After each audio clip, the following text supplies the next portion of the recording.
Hello. Today, what we're going to do is 3 seated exercises that will help with our overall functional strength and mobility as we age. All right.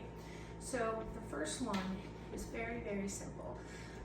All we're going to do is we're going to sit on the end of our chair, have our feet about hip width distance apart, hands are on the thighs, and we're simply going to look down toward the ground and then look all the way up. And keep going with me, okay? Let me just give you some cues, all right? We want our shoulders down. We want our core stabilized so our abdominals are contracted. We want our spine nice and straight. And we want to exaggerate, bringing the chin all the way to the chest. And then as we look up to the ceiling, we're jutting the chin out. And then we come all the way down to the chest and then all the way up. As we age, we tend to look down at the ground more. And that causes our shoulders to come up, our back to curve, and our vision to always be toward the floor, which makes sense because we're afraid we're gonna fall. However, if we really work and do these exercises as we age, we'll be less likely to end up in that more kyphotic state, as we call it. So you want to do 10 to 12 of these, and this is a great exercise to start with. All right, chin down, then look up, okay? The next exercise we're going to do is actually more for our pelvic floor and our core.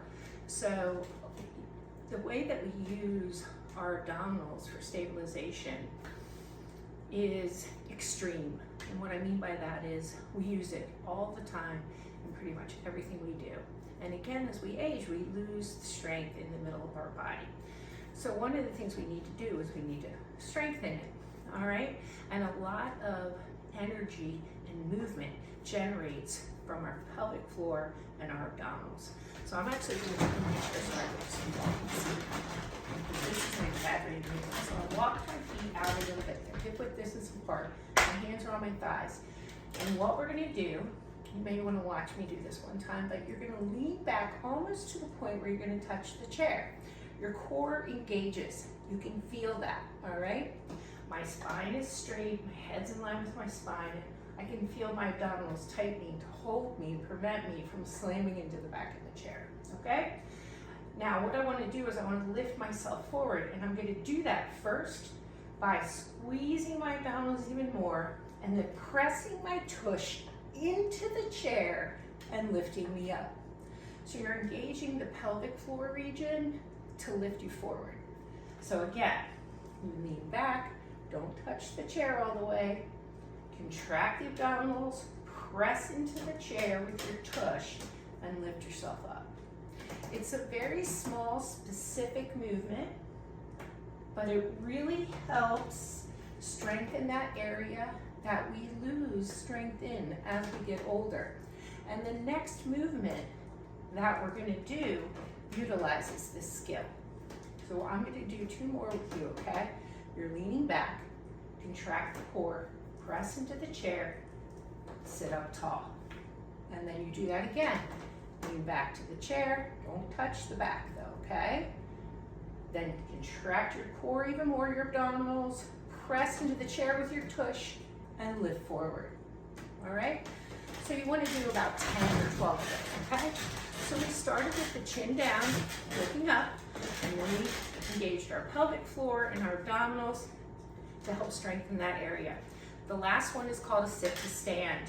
This is a basic evaluation tool that I use with a lot of my clients to figure out how their strength is and their functional mobility is, right?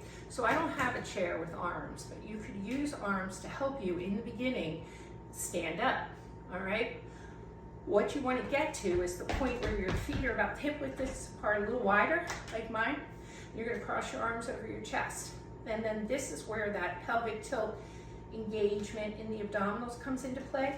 You roll forward, shift the weight over the feet, push, engage the core, pelvic floor, push up, sit to stand. You do it again. And what you want to do is you want to do 10 to 12 of these, which is pretty standard for me, right? I figure 10 to 12 of any movement is good, especially if you're going to do it 3 times. Either 3 times in a row or 3 times throughout the day is fine. You're working on your functional strength and your mobility here, okay? So again, we are rolling forward, pressing through the floor, pushing up, contracting, all holding ourselves together and allowing ourselves to stand without falling over, all right? So believe it or not, you're also working on balance here. Balance, strength, and mobility. It's a great exercise. I'm gonna do one more. All right, so chin down, up, pelvic floor, push and lift was the second one. And then the last one was the sit to stand. Nice progression of movement. Do each one 10 to 12 times, 3 times each. Okay? Have a great day.